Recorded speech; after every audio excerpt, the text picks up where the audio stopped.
Hello, everybody. So this is entitled by Dr. Andrew Loney. He's too polite to mispronounce. Sorry, to correct him on mispronouncing it as Lowney. It's Loney.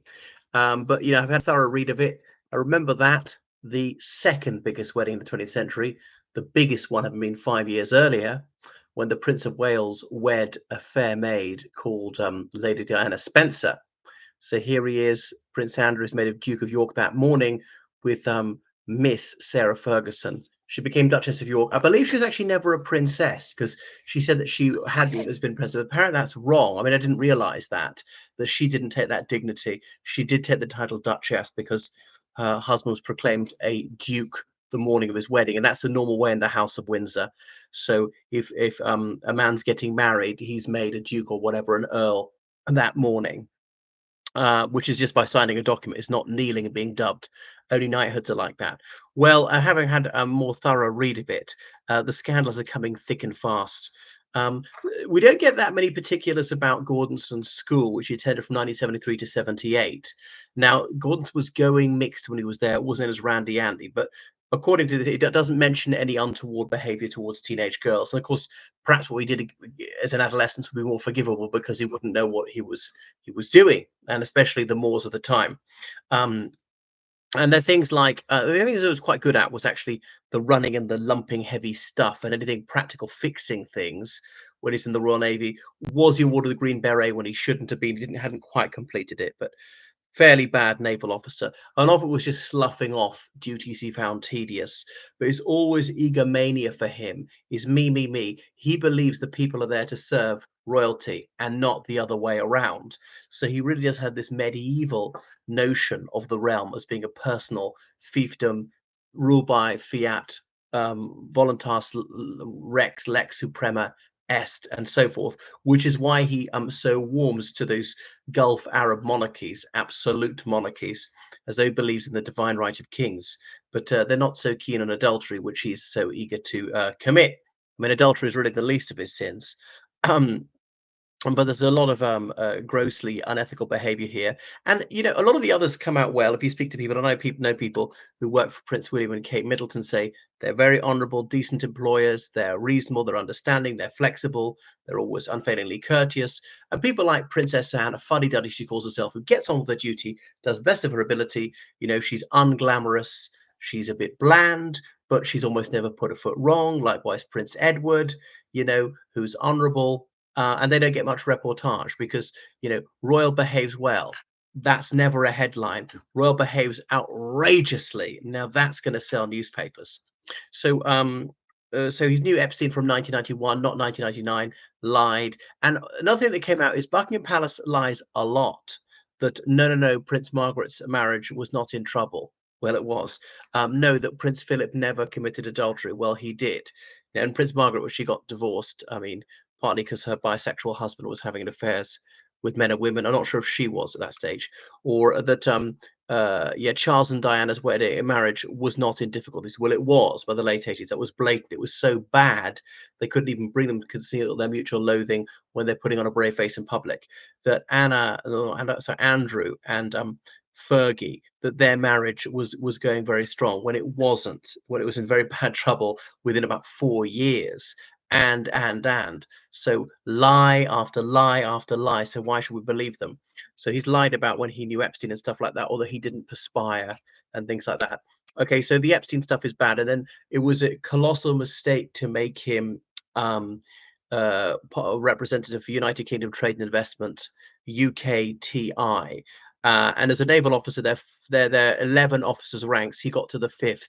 If he got anywhere, it might have been to the second, and he was promoted to that fifth highest rank as commander. They created roles specifically for him, as partly because the Royal Navy felt it raised the standing of the senior service to have a royal in it. It would somehow protect them against cuts. Remember, this is the 90s when it was being cut back savagely, and so on. And so he was like mediocre at his duties, promoted far above his abilities. Now, I'm all for monarchy, but the thing is, just because someone happens to be of blue blood, that doesn't automatically mean he's gifted or suitable for sorts of roles.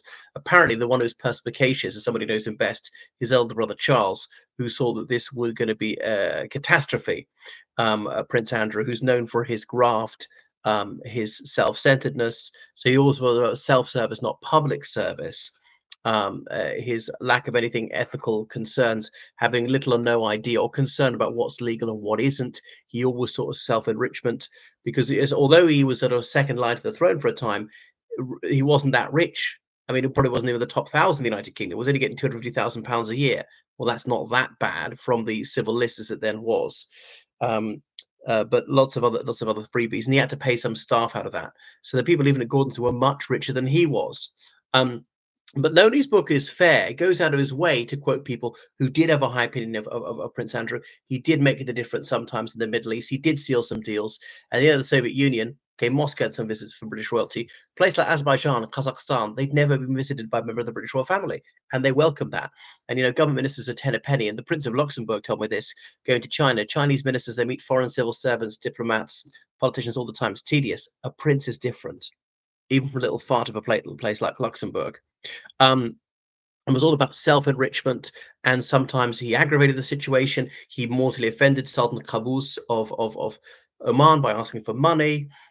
He sometimes, all these British business executives would in whatever country would be there to see him, and he decided not to turn up at the last possible minute. He would mortally offend people if he found things tedious. He would spend way too much money. Always say the most expensive option, hiring private jets, never staying at the embassy, staying in a presidential suite, thousands of pounds a night. And he said it cost £500,000 between what he's paid directly and also, transport costs, security costs. It was a bargain.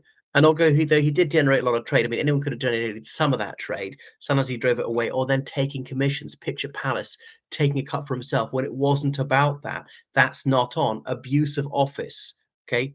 There's a rule against self-dealing, and it was about enriching himself. So he's avaricious. So he's just disgustful in his totally immoral behavior. I mean, even the Epstein stuff, even Virginia Giuffre, or Virginia Roberts as it was, even if it was consensual when she was 17 and he was 43, most would say that was ethically suboptimal, because she's the age of consent, but not by much. And it's not like he's slightly older, like 18 or 19, even 25. He's sort of middle aged. And he's thinking of the enormous power disparity between them. All right. Goodness. So loads of things. It opened itself to blackmail. Former Soviet countries, they would film you, record you in hotel rooms, sending him hookers. He picks up the hotel bar, thinks he's just picking up a civilian, as it were, and presumably they got blackmail material. Did they use that compromise? We don't know. He's very keen on Azerbaijan, one of the worst dictatorships in the world.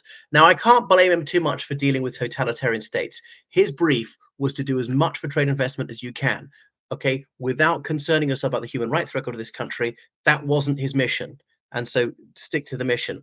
But quite often he didn't stick to the mission, and he's extensively briefed on exactly what to say and goes against that. Like, and Bahrain advised him to lease certain ships, I think, not purchase them, which is okay. But whose side are you on? That is a better deal for Bahrain, but not for the United Kingdom.